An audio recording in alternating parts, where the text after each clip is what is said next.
Theatre की, क्योंकि theatre जो है वो आपका रोमांस है, स्टेज थिएटर। सर आप माशाल्लाह थिएटर के सीनियर आर्टिस्ट हैं, सीनियर मोस्ट आर्टिस्टों की अगर बात की जाए तो उनमें आपका शुमार होता है। तो जो पाकिस्तान का मौजूदा थिएटर है उसकी परफॉर्मेंस से, कारकर्दगी से क्या बाहैसियत सीनियर एक्टर आप मुतमईन हैं?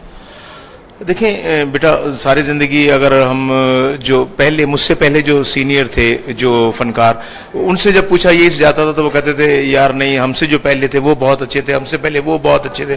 लेकिन अब जो मौजूदा सूरत हाल है वो एक सबसे बड़ी हमारे साथ प्रॉब्लम ये है बेटा कि हम बगैर प्लॉट के घर बना रहे हैं कि राइटर एक आपको प्लॉट देता है। अब हमने ना राइटर का वजूद ही ख़त्म कर दिया थिएटर से ना, जिसकी वजह से ना ड्रामा यकसानियत का शिकार हो रहा है। और ये जो आने वाले जो यंग जनरेशन है, मैं प्लीज इनसे भी रिक्वेस्ट करूंगा, क्योंकि अब जिनको 300-400 जुगते याद है ना, वो कहता बस मैं थिएटर था, बस मैं इंज कर लांगा जी, मैं इंज कर लांगा। और अब तो जो डायरेक्टर आ गए हैं या जो काम करने वाले जो आ गए हैं, यार तू केड़ा काम किया है यार, वो कर ले, तो वो इंटरव्यू कर ले।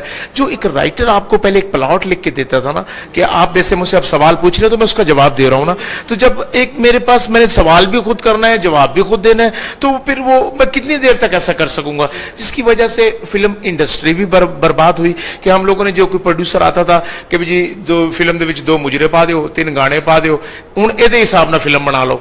देखो एक राइटर जो जैसे हज़ीक कादरी साहब और बड़े बड़े राइटरों के नाम आते हैं, तो वो लोग कहानी एक प्रॉपर लिखते थे और कहानी से लिंक शुदा गाने, आज मैडम नूर जहां के आप जितने भी सॉन्ग सुनेंगे ना, आज मैं आजबर याद है, वो इसलिए क्योंकि वो फिल्म के लिंक के साथ चलता हुआ गाना था, कोई आउट ऑफ द वे नहीं था। इसकी वजह से ना मैं मौजूदा जो सूरत हाल है, देखो जो ऑडियंस है हमारी, वो तो बेचारी कहती है कि जो आप हमें दिखाओगे हम तो देख लेंगे। वो तो मुतमिन होके जाते हैं वो, लेकिन उनको हम क्या दे रहे हैं? क्या अच्छी चीज दे रहे हैं, मैसेज दे रहे हैं, या उनको क्या कन्वे कर रहे हैं हम लोग? ये हमारा फॉल्ट है कि हमें ना उनको ऐसा मैसेज देना चाहिए कि अगर वो इस कंप्यूटर के दौर में कि आपके पास मोबाइल एक ऐसी वैरायटी है कि जिसकी वजह से आप अब भी लाइव जा रहे हैं मोबाइल की वजह से। और दूसरा एक और चीज है कि इस टाइम घर घर में आपके पास नेट है, वाईफाई है, लैपटॉप, हर चीज है, फेसबुक है, हर आदमी मसरूफ है। इसके बावजूद भी अगर कोई लाइव शो देखने आता है तो हमें उसे कोई ऐसी चीज तो देनी चाहिए। और आप इतने बड़े प्लेटफॉर्म पे खड़े हो कि लोग यहाँ किसी माँ बाप की बात नहीं सुनते और आपके टिकट लेकर आपकी बात सुन रहे हैं, तो हमें कोई ऐसी बात, कोई ऐसा मैसेज जरूर उन्हें देना चाहिए कि जिससे हमारी बेहतरी नजर आए। अच्छा, मैं आपसे थोड़ी दिल की बातें करना चाहूंगा कि एक ड्रामा वो जो आज से 10-12 साल पहले था और एक ड्रामा वो जो आज है, उस ड्रामे के अंदर, इस ड्रामे के अंदर बुनियादी फर्क है। वो जो ड्रामा था वो किसी और नैयत का था, जो आपके साथ साथी थे वो भी चेंज हो गए। मुझे याद है कि आपके मुख्तलिफ ड्रामे मैंने देखे। एक ड्रामा आपका कोठा था, उसमें सुहेल अहमद साहब थे, आज वो स्टेज के ऊपर नहीं है। मस्ताना मरहूम थे, अल्लाह पाक उनको खरीके रहमत करें, वो इस दुनिया में नहीं है। उसके अलावा काफी आपके पुराने साथी, शौकी खान, बब्बू बराल, तो उस वक्त को मिस करते हैं, कैसी यादें वो बसता है, वो शेयर करें। देखिए सर, मैं बड़ा खुश नसीब आदमी हूँ कि मैंने मोइन अख्तर साहब से लेकर देन उमर साहब और अमानुल्लाह साहब, सुहेल अहमद साहब, बब्बू बराल साहब, मस्ताना साहब, इन लोगों के साथ काम किया है। और मैंने लहरी साहब के साथ भी। और मेरे लिए बड़ा क्रेडिट ये है सबसे बड़ा तो कि मुझे लाहौर में रंगीला साहब लेकर आए, सईद खान साहब, मुझे उन्होंने इंट्रोड्यूस कराया। मेरा ताल्लुक मुल्तान से है, तो मुझे 1990 में, मुझे आज माशाल्लाह 27 ईयर्स हो गए, 27 साल हो गए, तो मुझे लाहौर में, तो मालिक ने, लाहौर एक हमारा एक ऐसी जगह है, अल्लाह इसको ताहयात कायम दायम रखे, कि यहाँ मैं समझता हूँ मुनाफिकत नहीं है। यहाँ जिसको काम आता है ना, लाहौर ने कहा ये तेरा शहर है।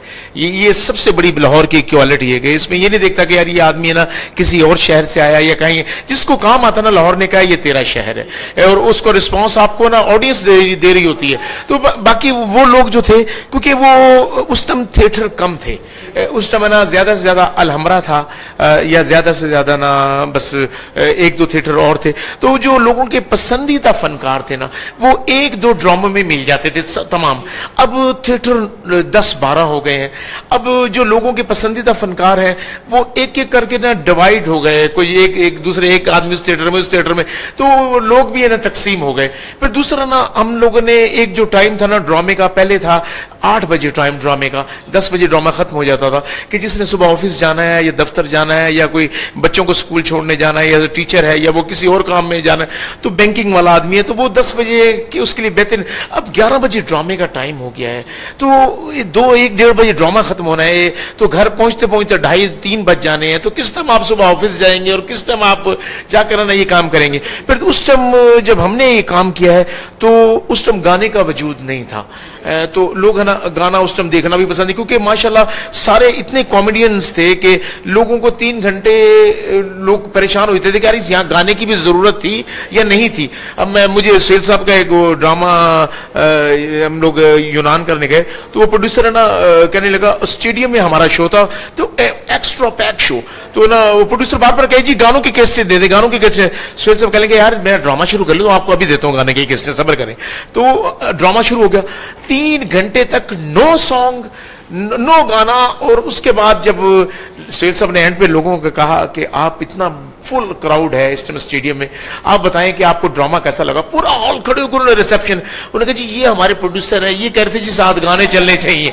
यानी कि बात थी कि लोगों के जो पसंदीदा फनकार ये अब आप ना कुछ ना माहौल ऐसा हो गया कि डांस आने की वजह से कि थोड़ा सा ना ऑडियंस भी चेंज हुई कि फैमिली का रुझान कम हुआ। जैसे अब 8 ड्रामे होते हैं, वो 8 ड्रामा 7 बजे यहाँ शुरू हो जाता है, 1-1.5 घंटे के लिए होता है, और वो उनकी क्रीम लोग आते हैं, वो आके देख के चले जाते हैं, और वो कार्ड बेसिस पे आते हैं। लेकिन करंट टाइम आज भी वही है कि आप बुकिंग से टिकट लेते हैं, हर चीज करते हैं, और लेकिन लोगों को 4-5 गाने देखकर हल्ला गुल्ला लोग देखना चाहते हैं, क्योंकि लोग सर मैं अब जो देख रहा हूँ कैफियत, क्योंकि लोग जिच हो चुके हैं शोर शराबे से, ट्रैफिक का हंगामा, हर बात आप टेलीविजन पे देखें शोर शराबा, म्यूजिक आप देख लाउड सुनना पसंद कर रहे हैं, यहां तक आप जिद हो गए। अब यहां से कोई अबव कोई चीज ऐसा करेंगे तो लोगों के दिमाग में आप जाएंगे।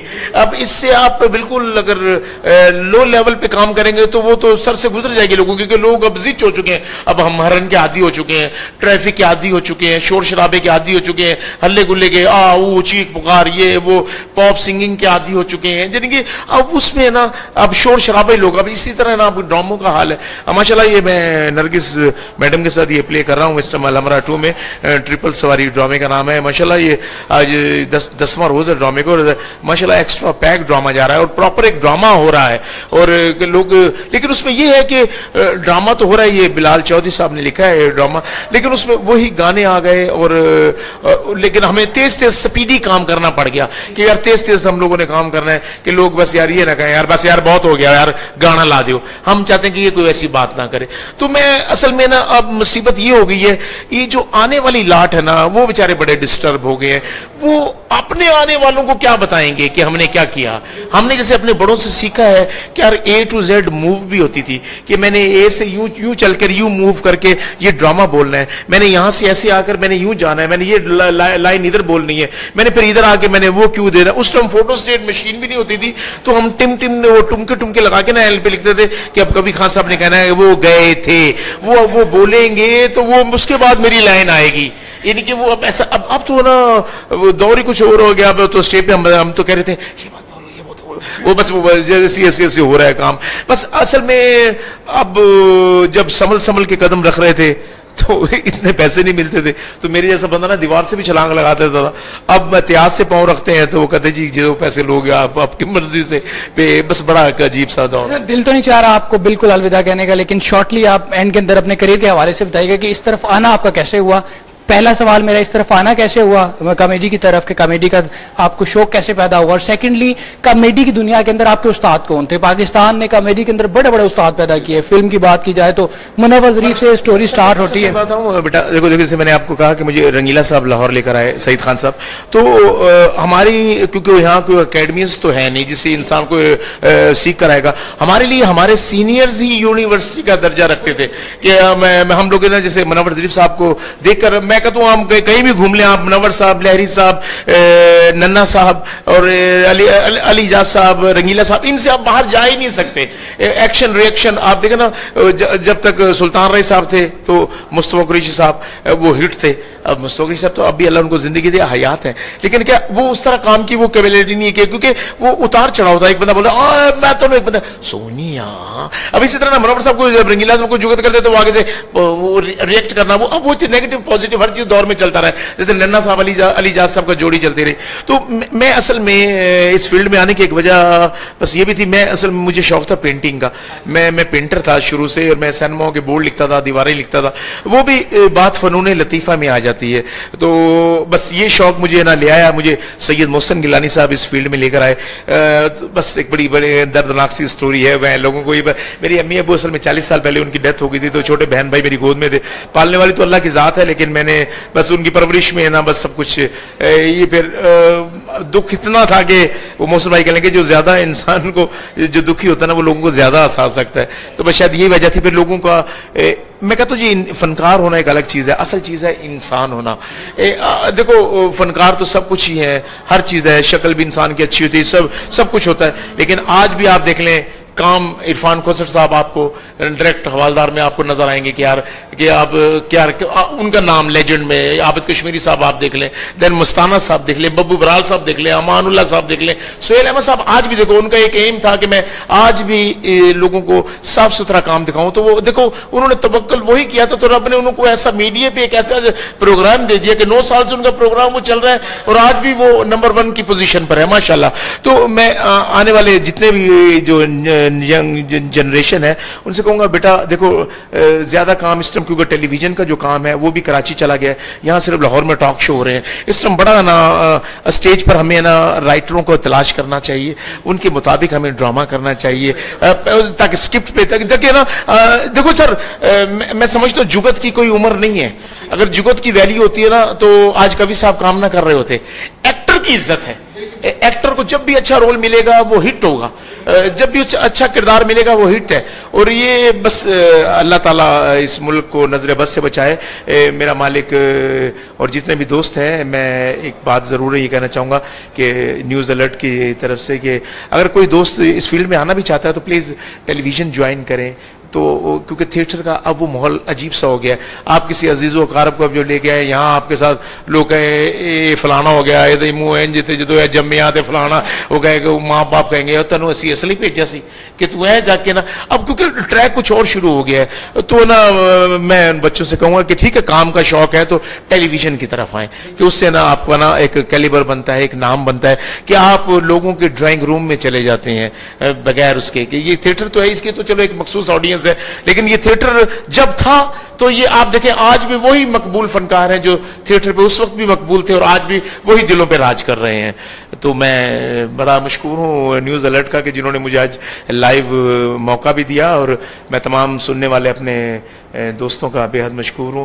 और ज्यादा से ज्यादा वो इसे लाइक भी करें और पसंद भी करें और आगे दोस्तों में शेयर करें। बस एक बात के साथ मैं ये खत्म करूंगा कि मोहब्बत ऐसा दरिया है कि बारिश रूठ भी जाए तो पानी कम नहीं होता। Thank you. मजीद अच्छी वीडियोस देखने के लिए